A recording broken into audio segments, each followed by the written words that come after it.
Hello everyone! Nagluluto ako ngayon ng laing. Dahil taga Bicol ako, marunong ako magluto ng laing.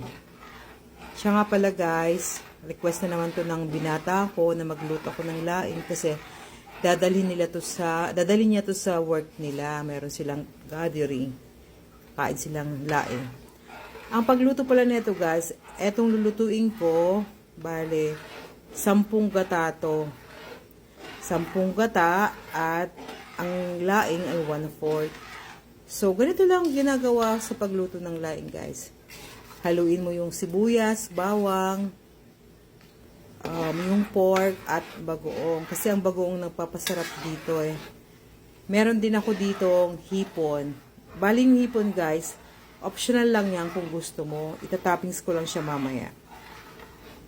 Then, halu-haluin muna hanggang hintayin ko muna siyang magmantika bago ilagay yung laing. Guys, ito pala kadami yung 1/4 na laing na lulutuin ko. Na ang nyug ay 10. So, habang naghihintay ako na magmantika yung gata, nililinisan ko muna siya. Pinipino ko muna at tinatanggal ko yung mga dumi kasi baka may mga dumi siya. Ayan siya, nagmamantika na guys yung gata ko. So, almost mga ilang minutes natin ito hindi naman, mga 30 minutes ko na siyang pinagpamantika. So, ito yung, wait lang, ito yung laing natin. Ito pala guys ay 1/4 kilo lang siya. Ganun siya, kaunti lang, 1/4 lang. Pero, dahil nagmamantika na siya, ilalagay na natin siya. Wait lang naman. O, yan. I-spread mo na. Spread lang. Dahan-dahan lang. Kasi kusang bababa naman siya eh. Sige na. Go. Ikot mo. Not yet pa baka mabitin ang gata eh. Ayan siya.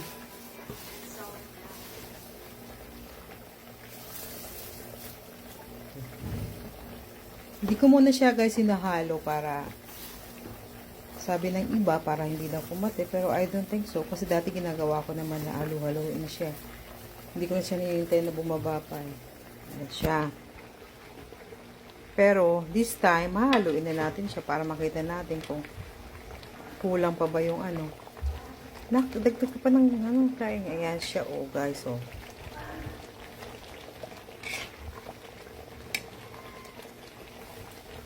Ayan.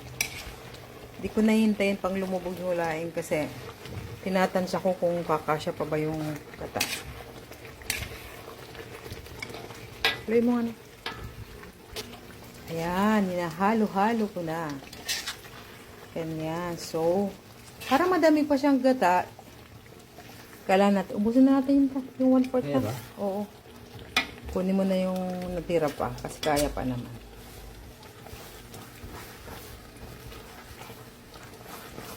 Ito kasi guys na laing na to, itong dry laing na to. Sobrang maraming gatang nakakain to eh. Unti na lang nakdali. Halika na.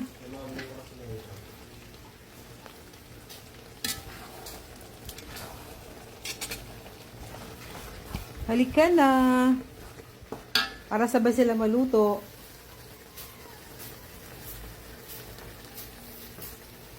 Naman. Eto guys, dinadagdagan pa dahil madami pa naman yung gata. Pa-spread mo lang na. Flex ko lang pala sa inyo guys si Eman, ang aking palautos na anak. Say hi kay Eman. Hi, Eman. Hello. Nahiya pa siya. Hello daw. O, that's enough. O, yan. Makahilo ka, o. Awa, ito nga magawa ko maghahalo. Yaw na. Ayan na siya. After kong malagay yung laing kanina, hinayaan ko lang siyang maluto yung laing. Kasi kailangan din natin lutuin yung laing. Bali, mahina lang yung apoy. Para maluto siya.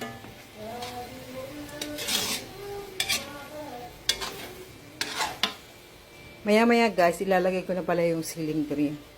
Nilalagay ko yung ceiling green pag luto na yung laing. So, ayun na yung last na step sa pagluto ng laing. Ayan, this time guys, luto na tong laing kasi niluto ko muna siya kanina, mga 10 to 15 minutes. So, luto na siya. Ilalagay ko na tong sili. Ito yung sili guys. Spread lang natin siya dyan. Ayan siya. So, hindi na siya pwedeng tagalan ng luto kasi luto na siya. Ay, what I mean, hindi na siya pwedeng tagalan ng pag-stay pa dito sa kawali kasi ma-overcook na siya. Ganun lang guys. Bye. So, eto na yung niluto kong laing. Yummy laing. Ay, tal guys.